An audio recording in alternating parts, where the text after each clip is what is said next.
창세기 14장 1절에서 16절까지 말씀입니다. 제가 대표로 봉독합니다. 당시에 시날 왕 아므라벨과 엘라살 왕 아리옥과 엘람 왕 그돌라오멜과 고임 왕 디달이 소돔 왕 베라와 고모라 왕 비르사와 아드마 왕 시납과 스보임 왕 세메벨과 벨라 곧 소알 왕과 싸우니라. 이들이 다 시딤 골짜기 곧 지금의 여매에 모였더라. 이들이 12년 동안 그돌라오멜을 섬기다가 제13년에 배반한지라. 제14년에 그돌라오멜과 그와 함께한 왕들이 나와서 아스드롯 가드나임에서 르바 족속을, 함에서 수스 족속을, 사회 기랴다임에서 엠 족속을 치고 호리 족속을 그 산 세일에서 쳐서 광야 근방 엘바란까지 이르렀으며 그들이 돌이켜 엠미스밭 곧 가데스에 이르러 아멜렉 족속의 온 땅과 하사다손 다말에 사는 아모리 족속을 친지라. 소돔 왕과 고모라 왕과 아드마 왕과 스보임 왕과 벨라 곧 소알 왕이 나와서 시딤 골짜기에서 그들과 전쟁을 하기 위하여 진을 쳤더니 엘람 왕 그돌라멜과 고임 왕 디달과 시날 왕 아므라벨과 엘라살 왕 아리옥 네 왕이 곧 그 다섯 왕과 맞서니라. 시딤 골짜기에는 역청 구덩이가 많은지라.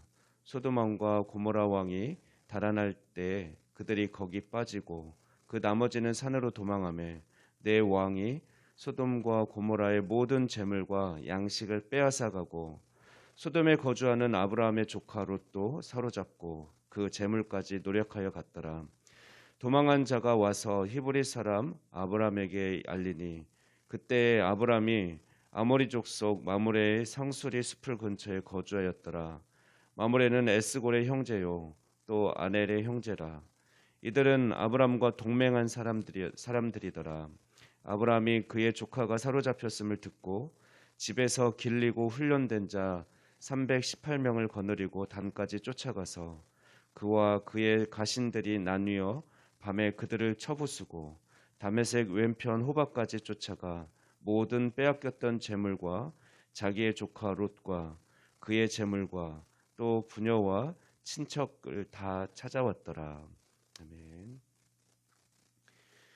아브라함 당시에도 잔인하고 살벌한 전쟁이 있었습니다. 1절 말씀을 보면 4명의 왕을 소개하고 있는데 이 4왕이 한 그룹이 되었습니다. 그리고 이들은 2절에 나오는 왕들과 싸우게 되었습니다. 즉 커다란 두 그룹이 싸움을 하게 된 것이죠. 이들의 전쟁터는 시딤 골짜기인데 지금의 사해입니다. 그리고 그들의 싸움의 원인은 4절 말씀과 같습니다. 그돌라오멜이 이끄는 그룹의 군사력은 굉장히 강했습니다. 그래서 소돔왕에 속하는 그 그룹은 항상 이 그돌라오멜 그룹에 조공을 바치고 그들을 섬겨왔습니다.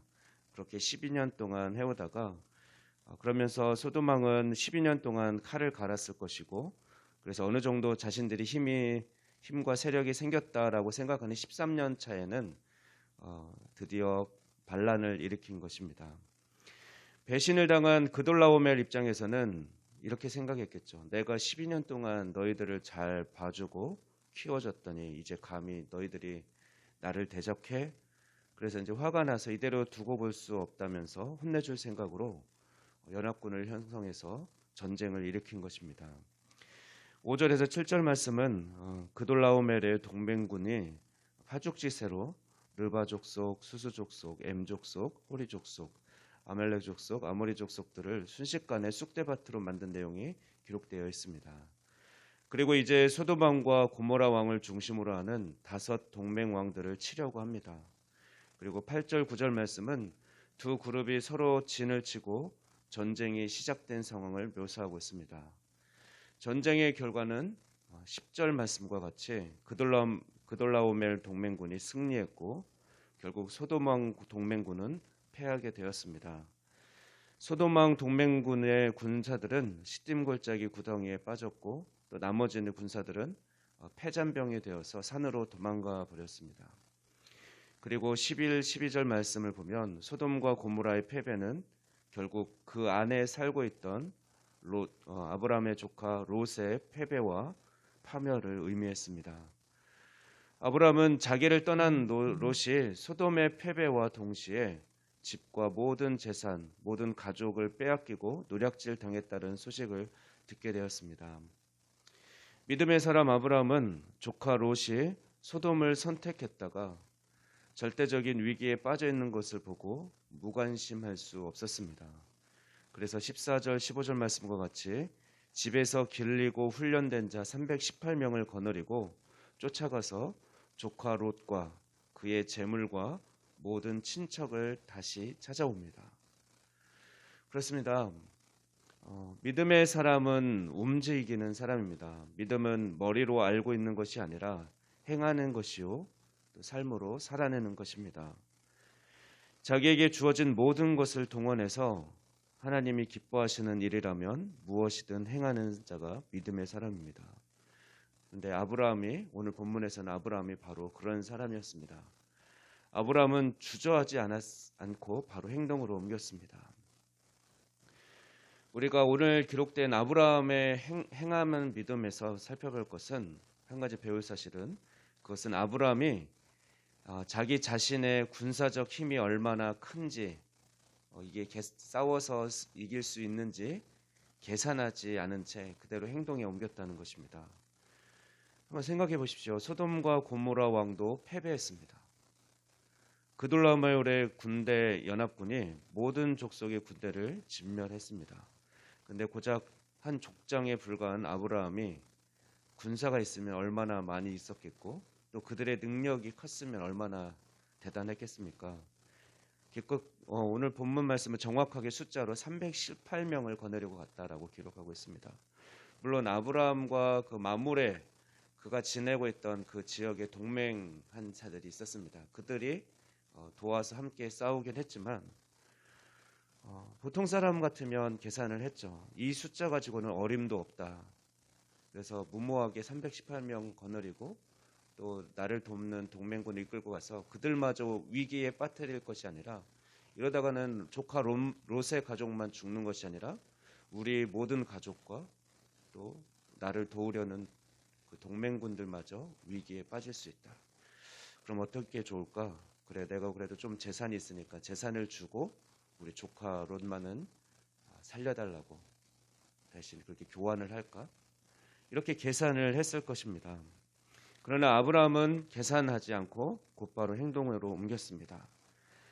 이것은 무엇을 의미합니까? 특히 창세기를 기록한 저자 모세가 318명이라는 정확한 숫자까지 아주 빈약한 숫자지만 그것을 기록하고 있는 이유는 무엇이겠습니까? 아브라함이 하나님을 의뢰하고 또 하나님이 전쟁에서 승리하게 해주셨다는 것을 기록하고 있는 것입니다. 아브라함은 하나님을 전적으로 신뢰하기 시작했기 때문에 아브라함은 계산하지 않고 행동했습니다. 하나님이 함께 하신다는 사실 하나만 믿고 행동으로 옮긴 것입니다. 믿음으로 행한 것만이 남습니다. 내가 할 수 있느냐 없느냐, 내 주머니 사정이 좋냐 나쁘냐, 그것은 사실 그 다음 문제입니다. 중요한 것은 내가 하려고 하는 이 일이 하나님의 뜻인가? 또는 믿음의 사람이 선택할 길인가? 내가 이거 그리스도인으로서 행해도 부끄러움이 없고 떳떳한 길인가? 이것이 우리의 행함의 기준이 되어야 할 것입니다. 저는 우리 모두에게 이런 믿음의 모습이 있기를 바랍니다. 어떤 일을 할 때 그 일의 가능성을 계산하기보다는 그 일이 하나님의 뜻이라면, 하나님이 기뻐하시는 것이라면 하나님의 뜻대로 움직이는 그런 믿음이 있기를 바랍니다.